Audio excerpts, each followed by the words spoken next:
Welcome back to Let's Talk Hotels, where we reveal the secrets of the hotel and vacation ownership industry. Today, we're going to talk about something really important for any timeshare owners. Is the legal and ethical timesharing. Why is that? Well, not knowing the rules and protection around timeshares can mean the difference between a great investment and a costly mistake. Why legal and ethical aspects matter? Now, you may wonder why timeshares from a legal perspective. Well, timeshares are a unique combination of a real estate and hospitality.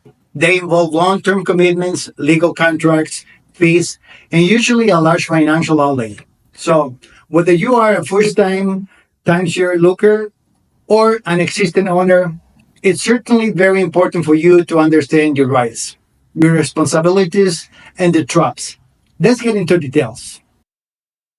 First of all, let's get down to basics.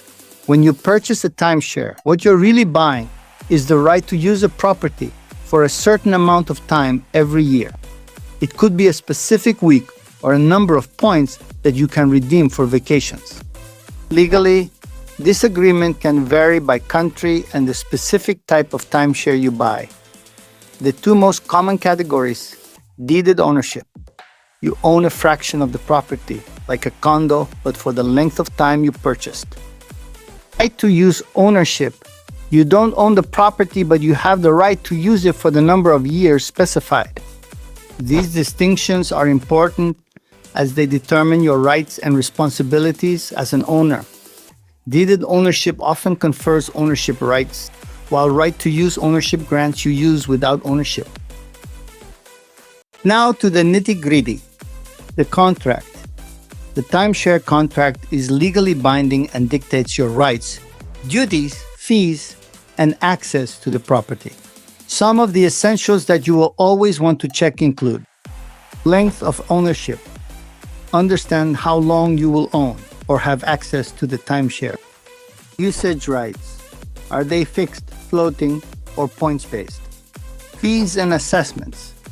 Most contracts include maintenance fees, special assessments, and other charges. Cancellation or resale rights. Some contracts include a cooling off period, during which you can cancel the contract without penalty. Make sure you know what those are before signing. Knowing these things is not a matter of being informed, but rather of financially and legally protecting yourself. Okay, so common legal mistakes that buyers make. Timeshares, unfortunately, have a bit of a reputation for being high-pressure sales experiences. But did you know there are legal protections to help you out? Cooling off period. Many places, including the US, have a required cooling off period after purchase, usually 3 to 10 days, during which you can undo the deal for any reason. Make sure you know if this applies to you. Disclosure laws. Timeshare sellers are expected to disclose relevant information, including fees, transfer policies, and maintenance obligations. Transparency in your contract is always something to look for. High-pressure sales rules. Most states and countries have laws against high-pressure tactics. Remember, if you feel like you're being pressured or are uncomfortable, you have the right to walk away. Knowing your rights might make your decision much clearer and free of pressure. And if you ever feel deceived or trapped, seek a professional's advice. Now, let's examine the ethics of timesharing. There are many excellent companies that sell timeshares, but there are some business practices in this industry that don't hold up to ethical scrutiny. Transparency. Ethical timeshare companies will clearly explain all costs, benefits, and limitations of owning one. The companies that are evasive or ambiguous about these details are the ones that should be avoided. Sales tactics. Be wary of aggressive sales tactics so you can have time to make an informed decision. False promises. Some companies make ownership sound like it is an investment that will appreciate in value. Most timeshares, however, do not act as real estate investments. Timeshare holders have no idea that they are supposed to provide enjoyment and access to vacation properties, not profits from reselling. If you do consider a timeshare, look for reputable companies that have a good track record, transparency in how they operate, and no hidden fees or gimmicks. Timeshare scams do exist and can be financially devastating. Here are some warning signs to look out for. Unsolicited offers. If someone calls or emails you out of the blue with an offer either to buy or sell your timeshare, beware.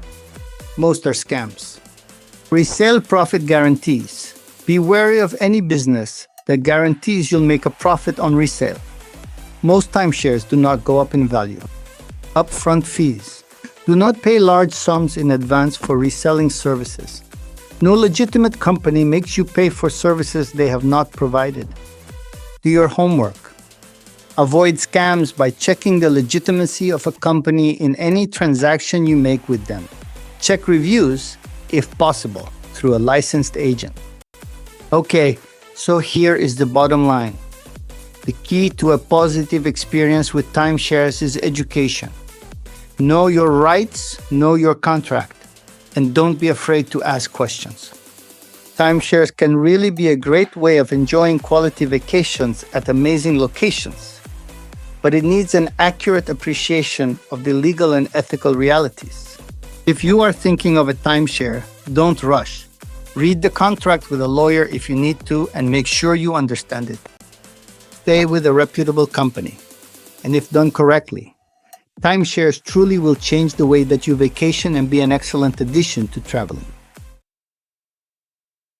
Thank you for joining me today on Let's Talk About Hotels. If you found this video helpful, please click like and subscribe so you don't miss our next video, where I'll kick off a series on Club Med. We'll explore its origins, how it started, fascinating stories, and unique concepts. Until next time.